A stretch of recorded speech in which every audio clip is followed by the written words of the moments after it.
Here's a segment from a recent Gun Talk radio episode. You can listen to all the Gun Talk radio podcasts however you tune in, or check out guntalk.com for more. We're at a gun site and on the premises here, associated with gun site, but not exactly part of gun site. Interesting combination that's going on here is the gunsmithy. We're joined by Dave Fink. Dave, you're actually fairly new out here, are you not?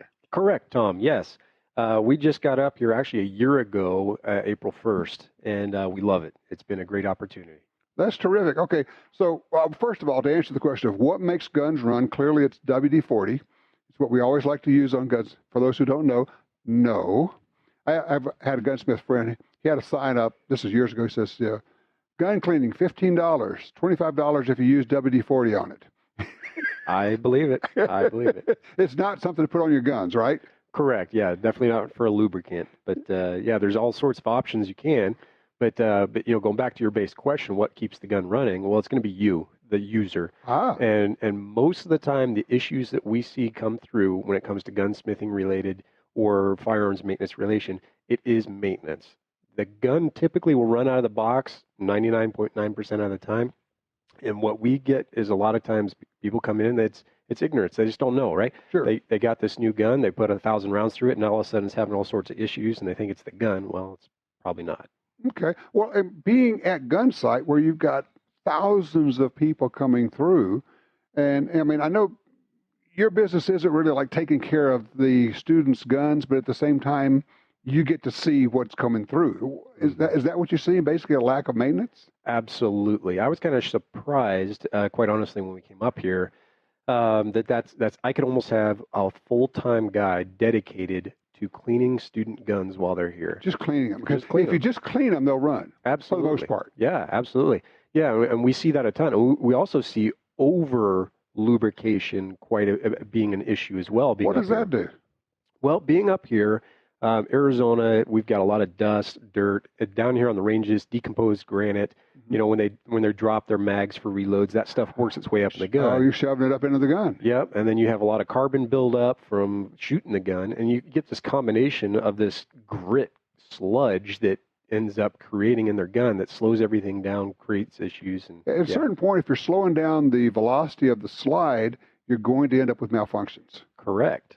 Exactly. Yeah, and we see this. You know, believe it or not, we see this a lot with 1911s. Not so much with our polymer guns because their tolerances are so loose, but the tighter guns, the match guns, that's where you see it the most. Well, and which gets to the point, I was just showing you the 1911 that I'm going to, I said I had the problem with, and it would just be natural that we make 200 of these, and the guy who came up with the concept for the special gun who gets the one that doesn't run. Correct. But, and you looked at it, yeah, understand what's going on. That's fixable. And if people say, well, 1911s are finicky. Probably not an unfair thought, do you think? Yeah, depending on the manufacturer, the tolerances, type of ammo we're using, the way you run the gun, all that stuff actually, kind of plays into how the gun runs. I would kind of like to touch a little bit on the gun that you showed me earlier. Sure. It's a new production gun, great gun from a great manufacturer, and it's having issues out of the box. Not an uncommon issue that we see come up through here quite often. Okay. And I would put a blanket statement down that this happens to every manufacturer. It's not just one, but we see this happen. Like you said, you're going to have 200 guns produced, and 20 of those guns will have a very common issue. So what's going on? What causes that? This in particular case is what we like to call throating and reliability.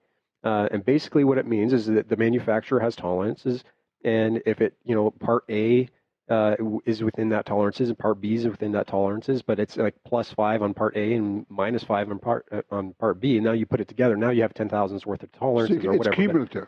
Yeah, correct. Okay. Yeah, exactly. So that's why you could have, 180 guns that work just fine, and now you have these 20 that, yeah. So interesting. Yeah, so we just go in there, and because we're a smaller shop, we can have the time and sit down and take apart this gun and check all those tolerances.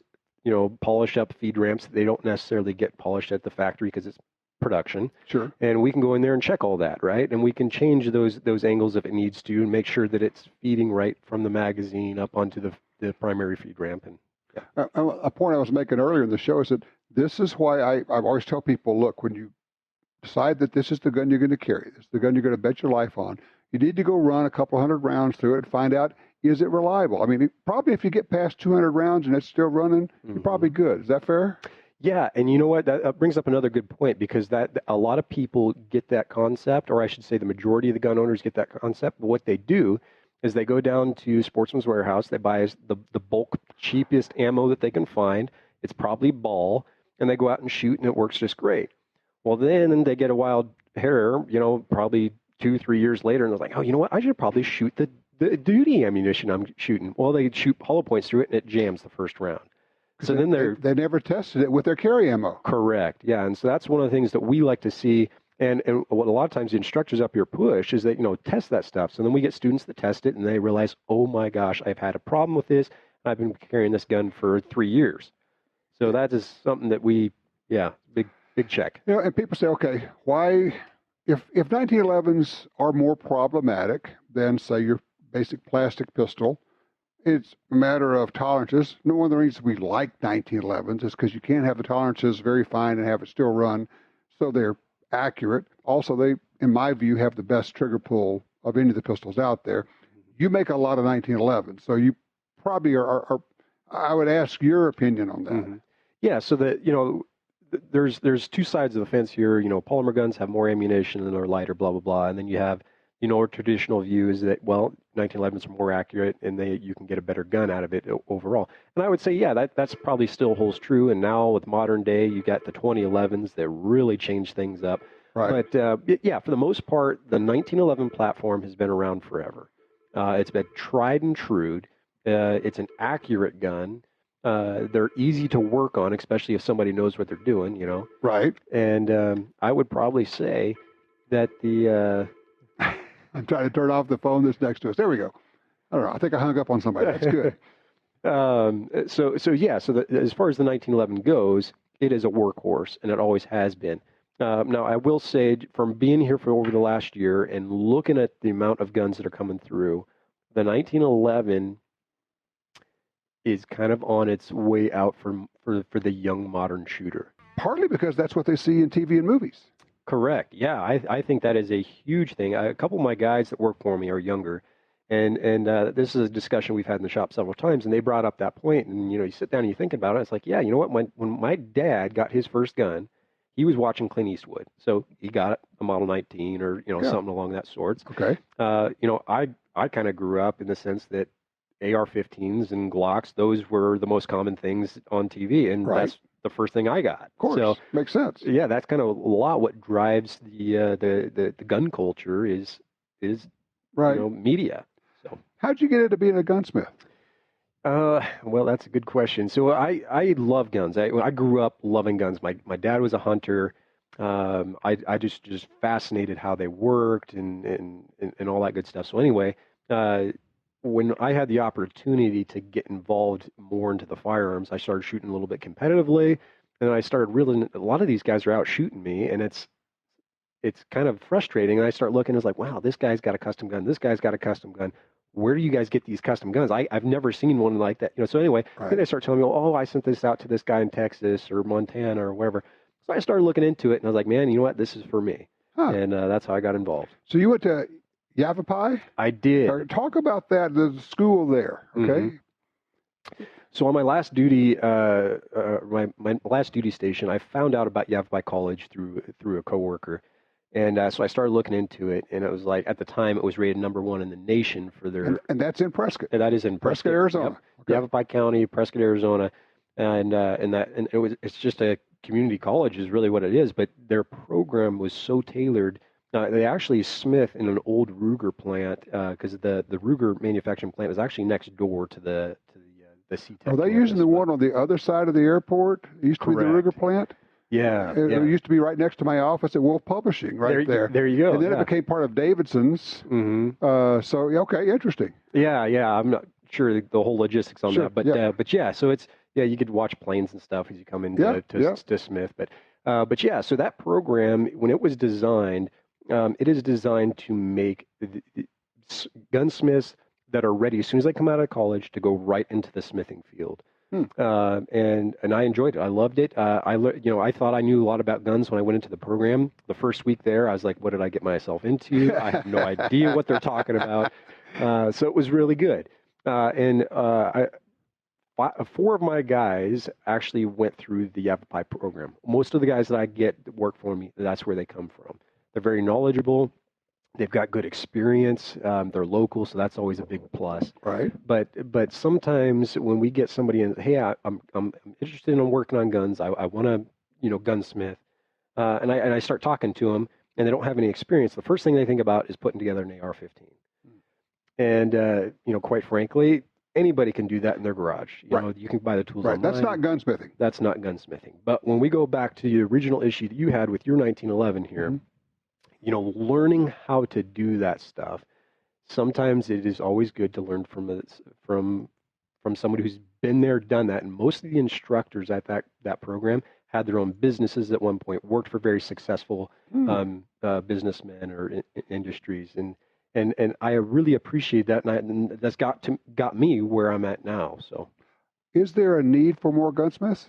I would say absolutely. I am very blessed to have the college here, because anytime I need somebody, I can just make a phone call. How many do you have here on site? On site, we currently have 6 employees, and we talked to Ken this year. We're going to be expanding the building, so by the end of the year, we're hoping to have 10.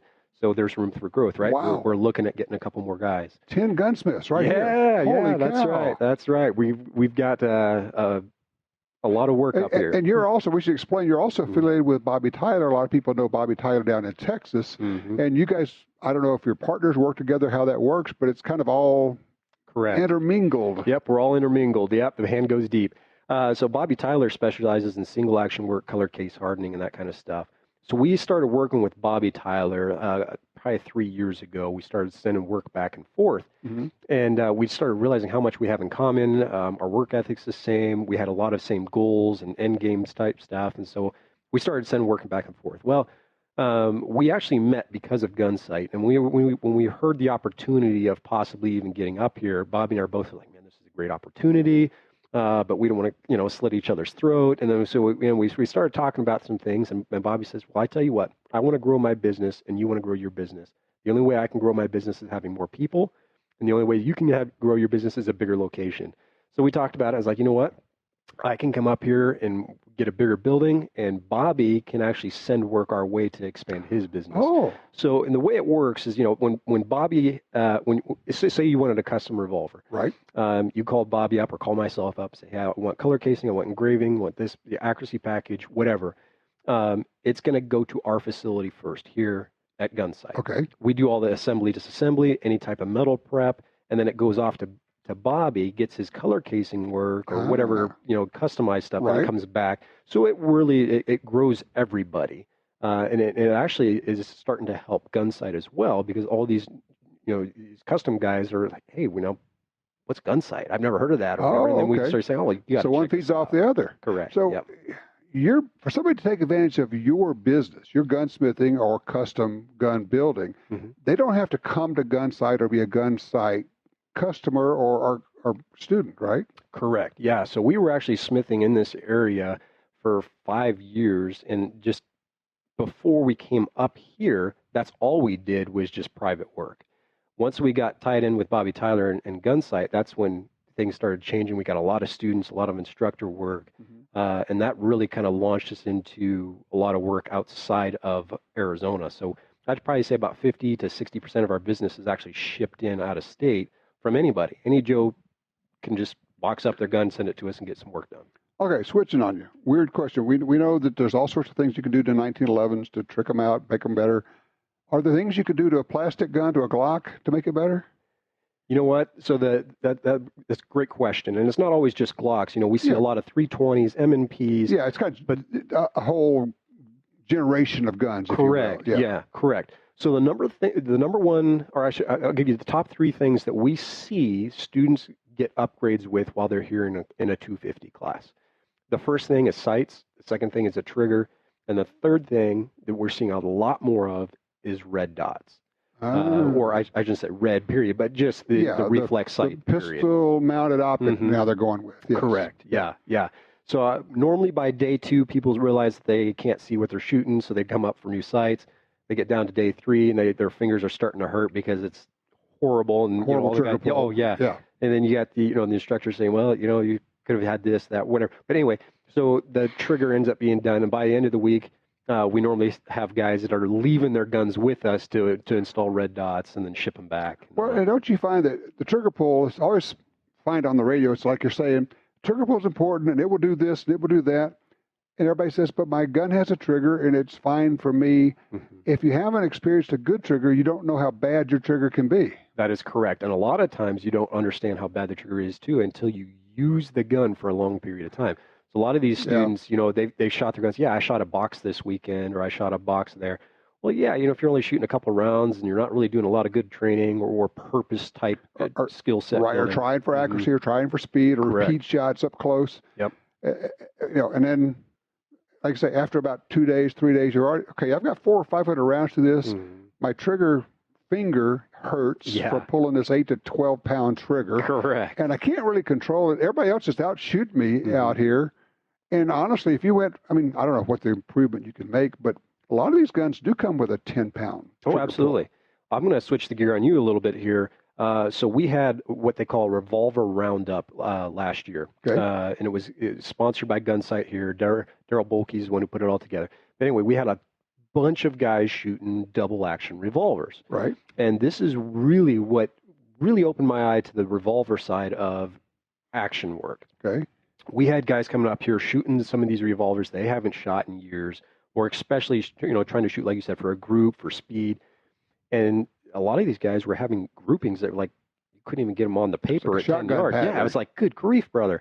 So a lot of these guys would come up to us and say, hey, is there anything you can do about this trigger? Because it's ferocious. It's heavy by the second cylinder worth, my finger's tired.